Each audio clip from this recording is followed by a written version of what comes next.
Hello, everyone, and a very warm welcome to today's webinar. It's great to have you with us. My name is Timothy Rabiers. I'm a Senior Insights Consultant at BooBook, and I will be moderating today's session. We're diving into a topic that's top of mind for a lot of businesses right now, resilient pricing strategies in what are very uncertain times in the world. Some of you might have joined our previous session on segmentation. We've showcased how segmentation can be done right to target the right customers in the right way. And today we're very much building on from that by looking at how pricing, which is, let's be honest, a quite overlooked topic sometimes, can be the right powerful lever for creating business success. And for this, I'm joined by two fantastic experts on the topic, Tim Olsten from Pernod Ricard and Nicole Huyghe from BooBook. Welcome to the both of you. I think I'll let you, the both of you, introduce yourself a bit more to our audience today, so we can get acquainted. Perhaps Tim, if you want to start. Tim, yeah. So my name's Tim Austin. I'm the Insight Lead at Pernod Ricard Global Travel Retail. For those of you who don't know Pernod Ricard, we're the second largest spirits company in the world, with a portfolio of brands such as Absolut Vodka, Chivas Regal, Jameson, Martell, Royal Salute, to name a few. I work for Global Travel Retail, which ultimately means looking after shopper insights across all of our duty-free channels. So they would include airports primarily, but also airlines, cruises, border stores, and so on as well. Perfect, thank you. Nicole? I'm Nicole, CEO of BooBook, which I founded more than 20 years ago now. We are a strategic consultancy using customer listening, or also called market research, to build strategies for organization strategies around pricing, product portfolio optimization, as well as customer targeting or customer segmentation. We do that across a variety of sectors, both B2B and B2C. Perfect, thank you both very much. Perhaps before we dive in, just a quick note on today's setup for this webinar.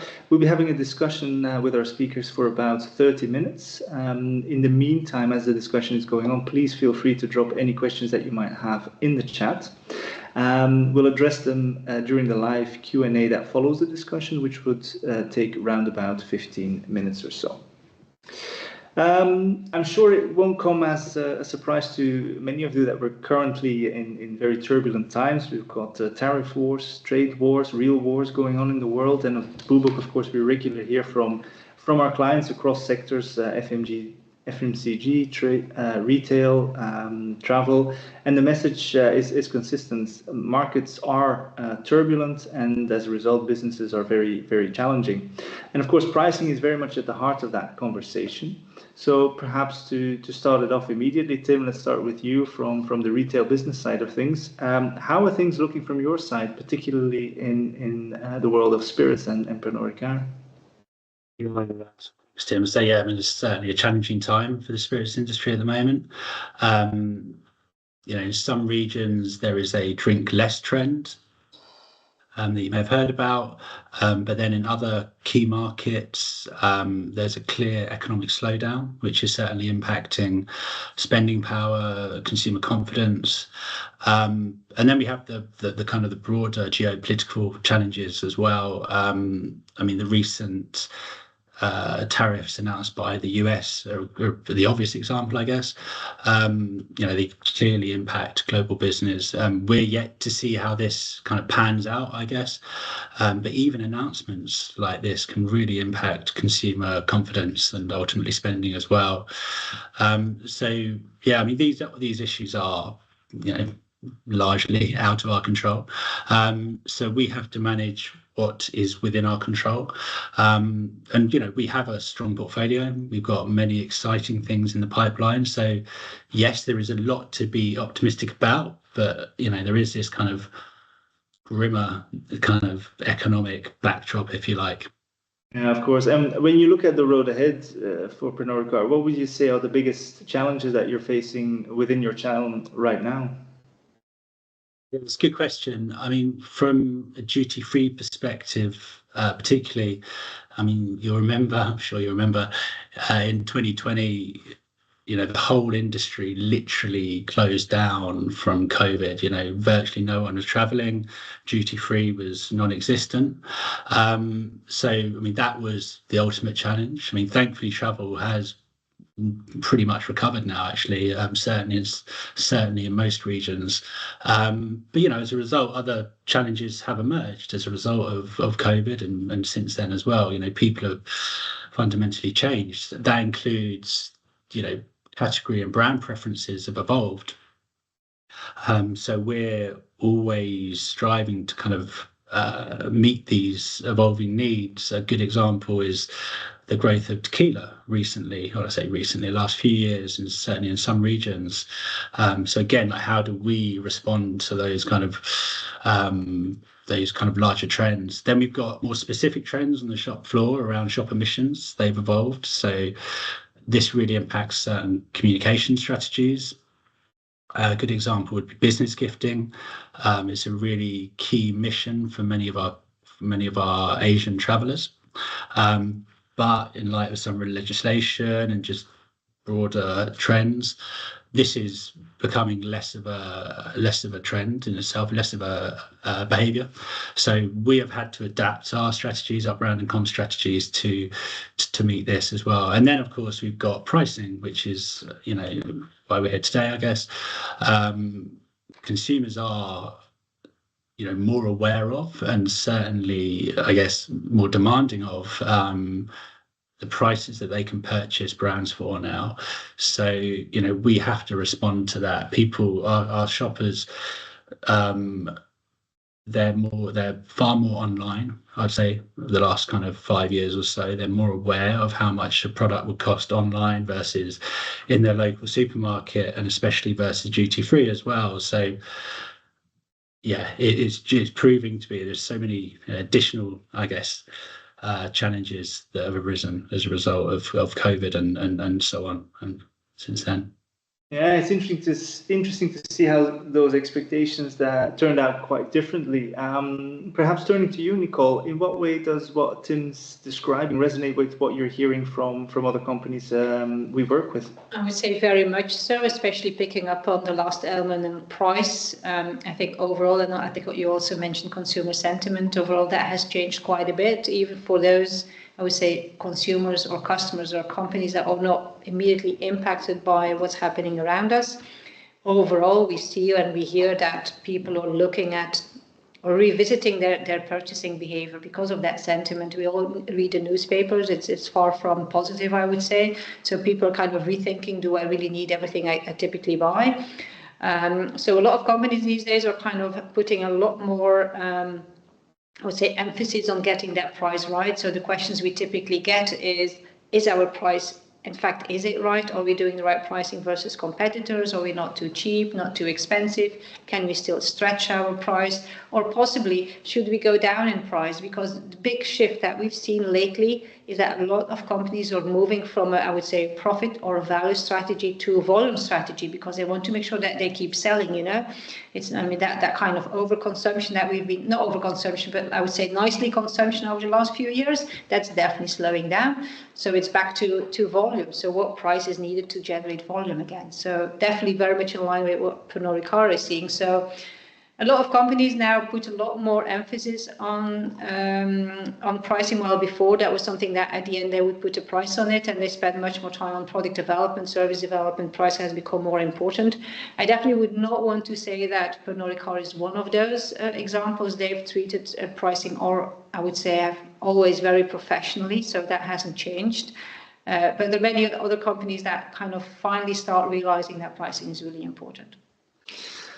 Okay, so let's make it a bit more concrete for our audience and talk about a real world example. Tim, you recently worked on a pricing strategy project for one of your key whiskey brands.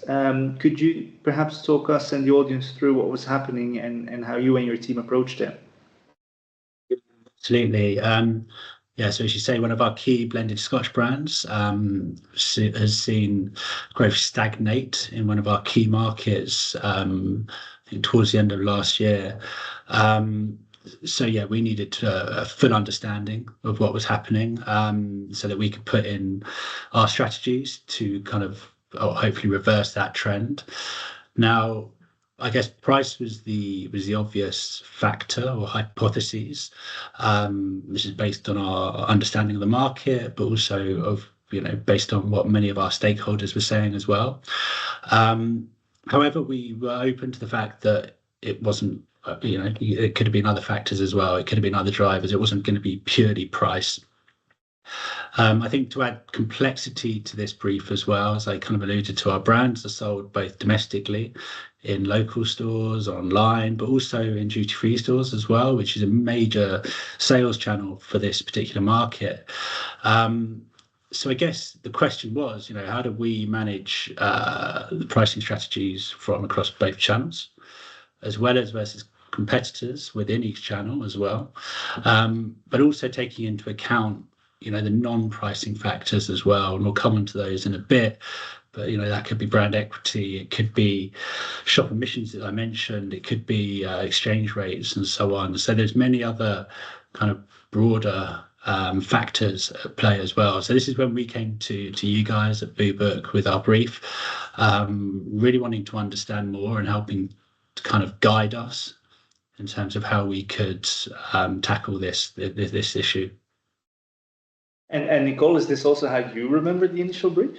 Oh, I definitely do. And I think when we started that brief was even not that long. I think the brief started, we have an issue with sales, it's stagnating, and we think it's price, And then through later discussions, we broadened it up, because if it would have been price, I could have said, or only price, decrease your price, enjoy the sales lift and job done. But, of course, it wasn't as simple as that. It was much more than purely a price element playing a role. It certainly sounds like a complex challenge. How did you and the team at BooBook approach it? What's the framework, perhaps, that you used when tackling pricing strategy? I'm glad you're using the word framework there, because when we think of pricing, it's much more than the price point that you see in store on the price ticket, or that for B2B that you see on the price list. Price has many layers, and that price point, I would say, is kind of the final layer, the tip of the iceberg, but they're sitting so much below that. We use a framework, you'll see it on screen now, that has different building blocks. Apart from price, there is the brand, there's product, and the growth audience. Brand plays a very important role. It's brand equity, you can also call it brand power. It's basically, what does your brand stand for? And the stronger your brand, the more it's seen as trustworthy, high quality, premium. Typically, you'll be able to demand a higher price. While if you're more kind of a volume brand, it will be vice versa. So understanding where your brand sits versus competition is basically half of the story in terms of price. Next to that, you also have product. With product, we mean understanding what are the value drivers, because when someone buys a product, they basically buy benefits in a way, and each of those benefits or value drivers, they attach a value to. So price is almost the sum of these value drivers. Now, for this case study, product is also product portfolio, because with whiskey, as you probably know, you have different variants, you have younger whiskies, older whiskies, each of them have a role to play. It's really understanding how do the different consumers look at that portfolio, and especially in terms of pricing. And in the middle, we have growth audience, or you can also call it shopper segmentation or customer consumer segmentation. Different groups of people have a different view of products. In this case, it was looking at duty-free shoppers versus domestic shoppers, or those shopping in both channels. They look at products in different ways. They also have different criteria while they buy in duty-free, for instance. So that all plays a role to then end up with that final price point. It's a really helpful way to break it down into those four elements: brand, product, price, and audience. Tim, is this also how you think about pricing at PR? Yeah, absolutely. Price is certainly just part of the equation. We know it's influenced by many factors, and Nicole touched upon those there. We know that price is linked to equity. We know it's very closely linked to our portfolio and also our audience, of course. But I guess there's also several aspects of pricing to consider as well. For example, we need to consider the price promotions in each channel and of those of competitors as well. We need to consider a consumer's understanding of the prices across channels as well. So, for example, do they know that duty-free is cheaper versus online versus local market? What do we know of their understanding of these prices? We know, well, we think that they're quite aware, but is this the case? We've also got, we also have to manage exchange rates as well. Exchange rates have a big impact on our channel, especially because it's all about that relative price to the domestic market. Then we've got other factors too. We've got the needs of the retailer, which is actually really, really important. They hold a lot of power, and we need to understand their needs. Tax situations in each market, duty-free allowances all come into play, changing in consumer habits. I mentioned shop emissions earlier. I think that's a good example. So I guess there's lots of factors at play that we need to acknowledge and consider as we move through the project. Let's make this even more concrete for our audience. Nicole, perhaps you can tell us how you and the team at Boobook brought this framework to life in practice for Tim's team and Pernod Ricard. Sure, because the framework, of course, still sounds very theoretical. I can feel people thinking about what does that mean in practice. I believe we already use the term equation, so what kind of the price equation. So to really understand what's impacting behavior, apart from price, we need to look at a lot of information to kind of find the story behind what's been driving that stagnating sales. So any pricing strategy that we work on, we believe in 4 pieces of information that needs to be looked at, and of course connected to a full story. And the 4 pieces are starting with the company strategy. Then it's internal knowledge and expertise, external existing data, and of course voice of the customer. Starting with the company strategy, it's crucial to know what are you aiming for with your price. Do you want to build profit? Do you want to build volume? Do you want to be seen as an innovative product, for instance? That can also be a pricing strategy. That's where it starts. Then there's a lot of information internally that's being kept by people. That's also something that needs to be captured. Then it's data, which sits in databases, and of course then listening to the customer because they're buying your product. So you need to understand when I say customer or consumer, you need to understand what they think of your product. Your database will not tell that. Now, what does that mean, or how did we get to those 4 pieces of information? We went through a bit of a journey, as you can imagine. It's a lot of information to be pulled together. It's not something that happens overnight. So we had a 3-step journey, and in 3 steps, we started with a series of stakeholder interviews to capture what the business is looking for, and also to understand what the current expertise is. You might remember, Tim, these stakeholder interviews that we started with? Yeah, absolutely. I think it goes without saying it's really important to listen to your stakeholders. That might be an obvious point, but actually I don't think we probably do enough of it, at least from, not a selection of people involved anyway. I think, I do think it's one of the most important stages. I think, these people are the experts. A lot of the time they have already lived through something similar, a similar issue or a similar challenge that they've experienced in the past. So it's important that we learn from what they've lived through, but also what they think going forward. And it's, a lot of their hypotheses actually help shape the project as well.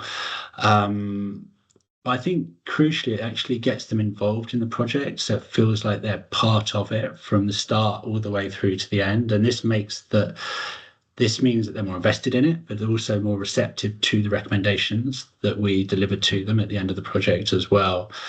But bringing everyone's views together is a challenge. We're a global company, so a company like ours, we've got regional teams, we've got global travel retail where I am, we've got our central brand teams, we've got HQ, and then we've got teams within each of those entities as well.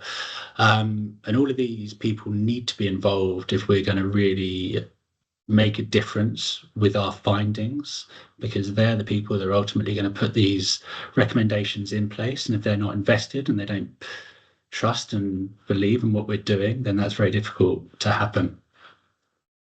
Yeah, I do remember them, but yeah, they were extremely useful because, there were so many views that captured in the head of people, and that's so important because when we think of information or data, we think about what sits in a database. But in a way, when we pull together all the information from those stakeholders, it's almost a big database on its own. That's very often what happens with sales as well. They have a lot of information, not necessarily sitting in a database. Nevertheless, it's also very important. Step number 2, and that's what we've done, is what we call the data audit, is also look at kind of data that's been captured through sales, how much is sold, at what price point, not only for the products of Pernod Ricard, but also its competitors. We looked also at promotion, and that historical data already showed us kind of the impact of pricing and promotion, how much was the impact in the past. But we did not only capture data on price and promo and sales, but also on media. There was a lot of media investment. What was consumer sentiment? We looked at inflation rate. We looked at exchange rates as well to really capture everything we could from a very neutral view, because the stakeholders, sometimes that's a little bit biased, not because they're not honest, but of course they have their view on the world. The database is a somewhat neutral view, so the two combined was actually very powerful. And then, of course, step 1 and step 2 is almost, I would say, looking at the past. In step 3, when we do the customer listening or the consumer listening, we can also look at the future. So if prices would change, if they would go up and down, or there's more or less promotion, or your competitor behaves differently, you want to understand what kind of impact would that have on volume and value. We've done that for Pernod Ricard as well. And what we also done in market research, or the role of market research, is not only to predict the future, but also to understand the why. So why is someone liking a brand or perceiving a brand as more premium or less premium? So it's really adds a lot of richness, I would say, to understanding how a brand is viewed, the brand equity, and how that then relates to pricing. The way we've done that last part, we basically had 2 parts. We had qualitative research where we had a series of 1-to-1 shoppers of whiskey to get their view on the different brands. So that was really the purpose of the qualitative research, also to look at competitors, of course. And then in the quant part was very much looking at the willingness to pay and the price elasticity, which was done through a big conjoint exercise, where we also looked at the power of promotion, the role of promotion, and also the interplay between domestic and duty-free. So that was all captured through a conjoint exercise. Tim, I know you can't really share concrete results with us, but can you perhaps give us some view of how this process have helped Pernod Ricard in terms of pricing? Yeah, absolutely. It's been a hugely helpful project, really, really valued across all teams involved. As I say, we started with a lot of questions, a lot of hypotheses, but without a kind of a clear view on, which are the key driving factors behind the stagnation in growth. But, following the research, I think the teams had a much clearer and a really strategic direction, I guess, on how to optimize price, brand, and portfolio. The pillars that Nicole mentioned, and I think encouragingly, many of the recommendations have actually been implemented or are going to be implemented soon across many channels and functions. So again, this kind of had a real impact across the whole business, I think. Since then, we've actually we've commissioned a further study very similar to what we've done initially. So again, that kind of emphasizes the value that we placed on this approach. And it's really the impact that we've gone after, because you really want to create the impact with the pricing strategy. And typically we look at it short term and long term. So changing a price and a promotion, although you cannot do it overnight, it's something that you can do pretty short term, I would say. And then long term are all the recommendations about brand and portfolio, because they're also interlinked, as we've said a few times already, to price. So it was really, I would say, two parts that we've been building this strategy upon. Yeah, from the sounds of it, it's clearly been a very successful project and trajectory for that matter, but I imagine not without its challenges. Can you, Nicole, perhaps elaborate a bit on what the biggest hurdles were that you and the team at Bubuk faced? I think the biggest challenge, and I think Tim will probably remember me saying a few times, oh, this puzzle, such a complex puzzle, because there's so many moving pieces, and it's getting clarity of it all, because it's very easy to get lost. Also, each time we talked to someone, there was another piece of information that we had to take into account. So, but that's kind of just making sure that you keep the end in mind, and filter out what's important and not important. But we definitely got there. I mentioned the word stakeholder. I think what is also, or a challenge, or maybe a piece of advice, is not only talk to stakeholders at the beginning, because you capture a lot of information there, but of course stakeholders not necessarily think of everything that would be useful.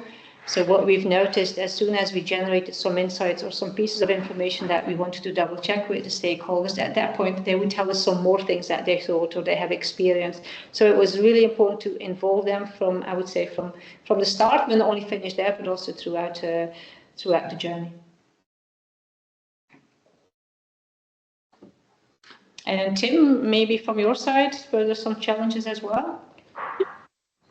Nicole, I think we probably experienced them all together, to be honest with you. I think there's definitely partnered in this. But yeah, I think the main challenges from my side would be, again, with the stakeholders, it would be managing the number of stakeholders. I think thankfully everyone was really invested in this project, which really helped the process, and it actually helped the management a lot, but still there were a lot of people to collaborate with. Timings, I mean, they're always a challenge in any research projects. I think for us, though, we did have an urgency. We wanted to put strategies in place to address our objective really quickly. Also managing stakeholders with timings, I think, is quite an interesting one. I think one of our stakeholders, who is not too close to research, assumed that a project like this would only take 2 weeks, when in reality it takes 2, 3, 4 months. So again, it's kind of managing people with timings as well. I mean, Nicole, you mentioned this as well, but like understanding the nuances of the market was a challenge. I work in a central kind of global function, so I don't have too much exposure to like the ins and outs of every market. So understanding the specifics of how the market operates, both internally and externally, that can be a lot of work. It can be challenging. It can also be very, very interesting. But yeah, it's a needed step, but it does take time. I think lastly, kind of future-proofing the model was really important for us. So especially with this market in duty-free and spirits generally, prices, promotions, and even portfolios do change very, very quickly. So we had to build a model that, I guess, accounts for this kind of ever-changing market. So, technically speaking, I guess, it's very difficult to choose your base price if you think prices will actually go up in the time that the model's being built.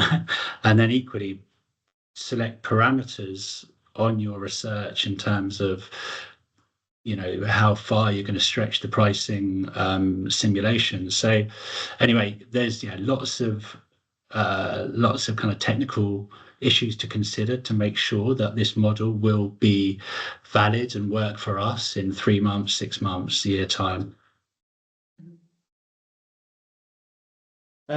Before we wrap up, another question to you, Tim. We've got quite a few people in the audience, no doubt, that from companies looking to improve their own pricing strategy. What kind of advice can you give them to help them in their own journey? I think firstly, I'd say don't wait to do this. There's never a good time. There will always be an economic or political challenge in the background. So move forward with it. I'd say secondly, we touched upon this quite a lot, but look at pricing from an holistic perspective. So always consider pricing alongside brand strength, portfolio, and so on. Always challenge hypotheses as well. I think it is really important that we challenge them, and often we have to give conflicting views. But by doing so, this is where we kind of get the right answer, I think. And again, we touched upon this, but always consider both the internal data and the external data. As Nicole said, it can be a puzzle, but I think it's important to do so. In fact, vital to do so in a project of this size, because without doing so, you'll miss something. And it's just vital that we do so. Okay, thanks. And Nicole, any final tips from your side? Just one piece of advice is pay more attention to pricing, because it's one of the most important levers for profitability. And it's also a cheap one. Changing a price is cheap. It doesn't cost any money. Indeed. Well, thank you so much to you, Tim and Nicole, for sharing such valuable insights and taking us through such a fascinating case study. We've covered a lot of ground today, and I think we can move to the live Q&A to discuss some of the questions of our audience. Thank you very much.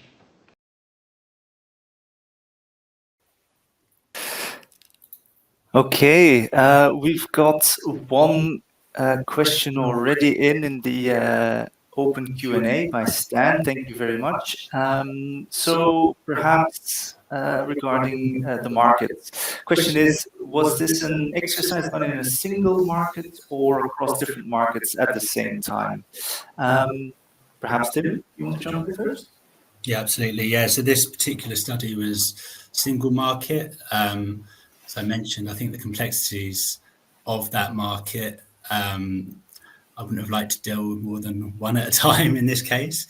But yeah, I think it needed that full focus, but also, as I say, collaborating across teams meant that I think managing more than one market and building in several markets into the model, it would have potentially made it unmanageable, and also probably distilled some of the recommendations as well. So I think for us anyway, for this particular instance, it was important we had pure focus on that one market. But as I said as well, we have since commissioned a second market, very similar setup. So yeah, we did it in a kind of modular structure rather than several at the same time. But again, that worked for us. But I'm sure, we've actually done multi-market pricing studies in the past, potentially not of this scale. But yeah, obviously it can be done, is my point there. Okay.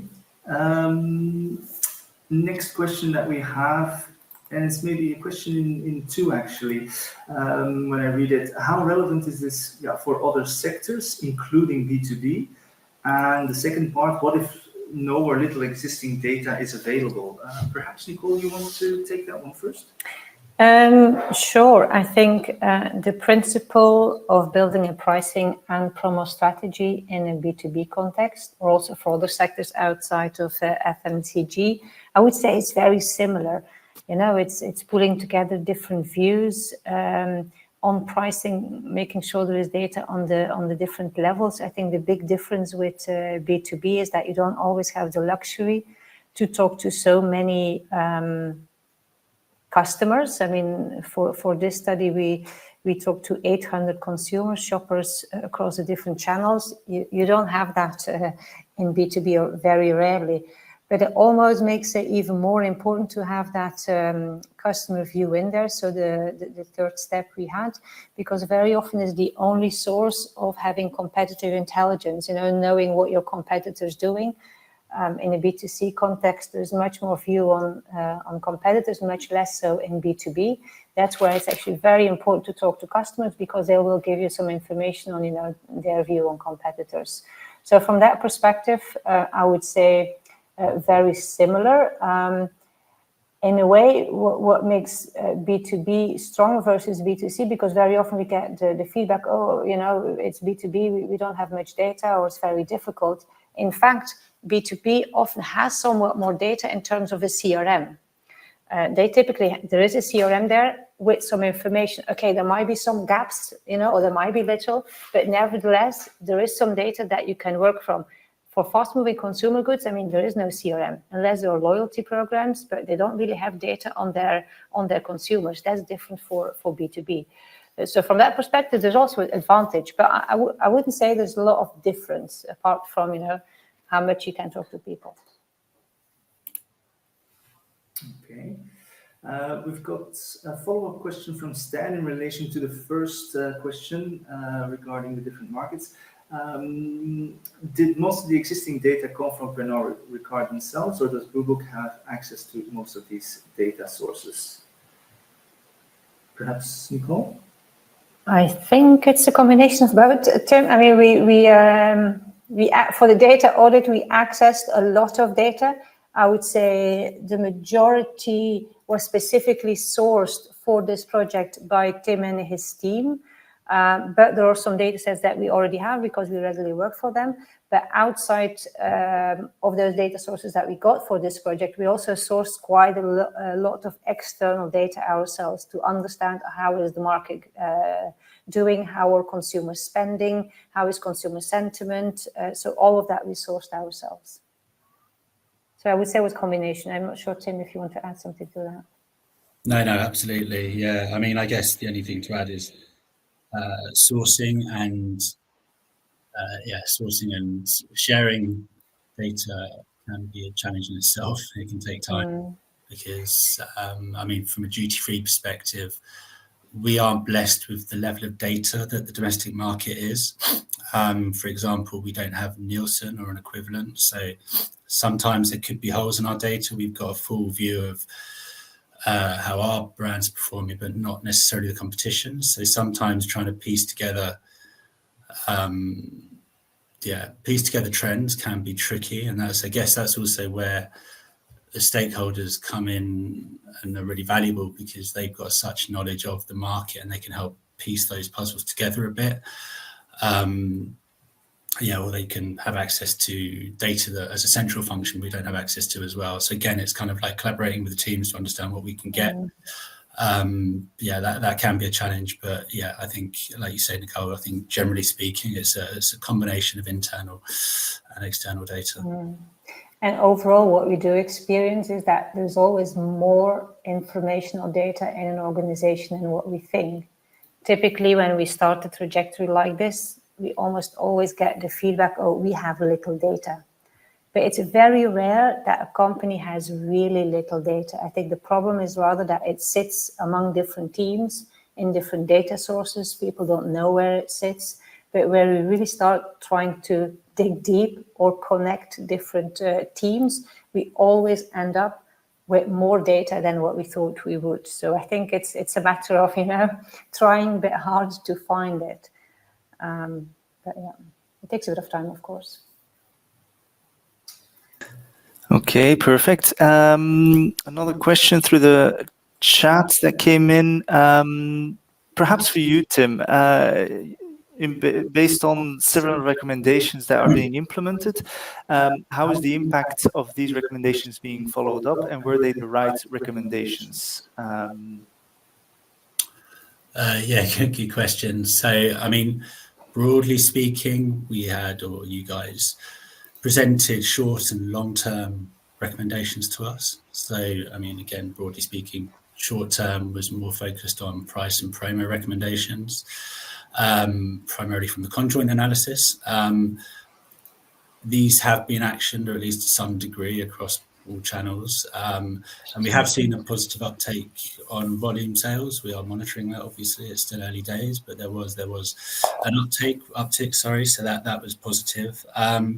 Longer term brand recommendations, this was focused on brand portfolio. These implementations typically take time to put in place. So I know the team are working on the recommendations, but it's too early to say anything further there. Okay, thank you. Another one we had was, what was the biggest surprise in the study? Who wants to give that a go? Nicole? The biggest surprise, I need to think because of the many things that we found out through this study. So it's a very good question, but it throws me off a little bit. Well, maybe that the data that we, and I would say not the consumer data, because that points a little bit to another question I've seen here, that the historical data did not always confirm what the belief was of the stakeholders. And that I find a surprise, because you would think that there's a specific belief of something working or not working. We could not always prove that with kind of with behavioral data, which is not always the case. So I find that surprising. Mm. And that's also why these stakeholder interviews are so important, to understand what else is going on. Yeah, so I agree. I mean, I wouldn't say it's a surprise as such, but certainly a challenge that we faced as well, Nicole, was that the price difference between duty-free and domestic market wasn't as you would expect. So typically speaking, duty-free would always be cheaper than domestic.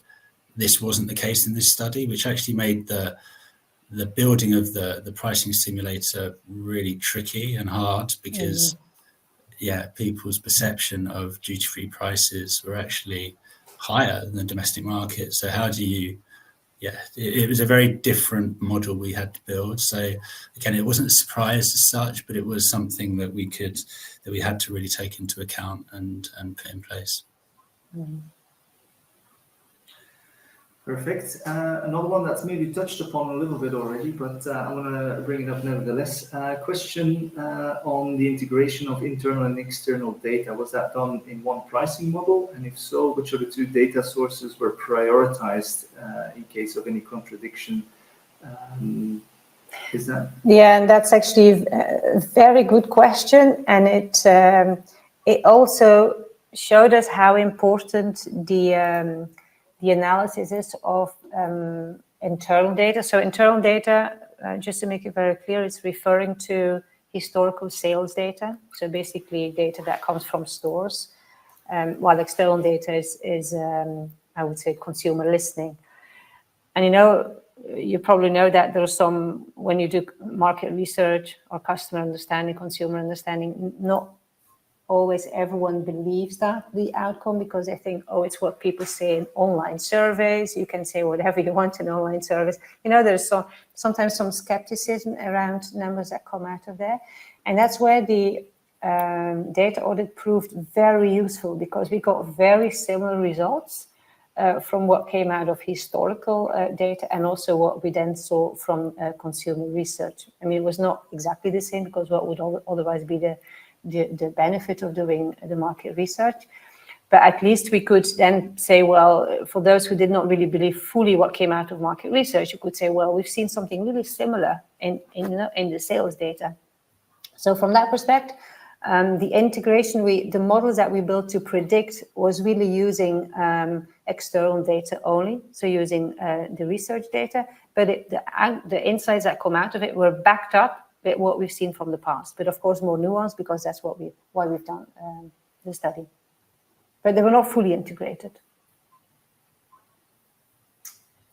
Okay, perfect. We've come at the 45-minute mark, so I think we have one more question that we'll deal with. It's for you, perhaps, Tim. You mentioned at the start that the whiskey category is under pressure, partly because of the drink less trend, but how can a pricing strategy support with this? Yeah, it's a good question. So I guess just to qualify the kind of drink less trend, the kind of way we see it at Pernod Ricard, it kind of actually means drink less but better. So we believe, at least in the large part, that people, not everybody, but some are drinking less frequently, but when they do, it tends to be of a higher quality spirit. So actually, pricing can play a big role in this, because it's how can we facilitate that up trading from their kind of old habit when they maybe drink more frequently to their less frequently higher quality spirit. So there is certainly a role of pricing, as I say, to help people move up the ladder, if you like, from a 12-year-old to a 15-year-old or 15 to 18, whatever it might be. So the pricing model can certainly do that because it helps us find what the optimum pricing strategy would be to help people to move up, and also that, how can we bring in promotions as well to help people do that as well. So yes, pricing models can certainly play a role here. I totally appreciate that drink less trend is maybe less of an issue or less of a factor, but as I say, it certainly plays a role. I don't know if you've got anything to add, Nicole. No, I would fully agree. I think it's more about quality. I think changing the price or dropping the price because volume goes down because of drinking less, I definitely don't think that's the solution. It's more understanding kind of where does quality come in, and is there indeed a shift to more quality products, and where does price come in from that perspective. So fully agree to that. Okay, perfect. Then I think we've run through all the questions from the Q&A and the private chat. So thank you very much to our speakers again, Nicole and Tim, for your brilliant insights, and of course for you, the audience as well. Thank you very much for attending. If you have any further questions, of course, you can always reach out to us, and we'd be gladly to help. But for today, thank you very much for attending, and look forward to seeing you next time. Bye. Bye, everyone. Thank you.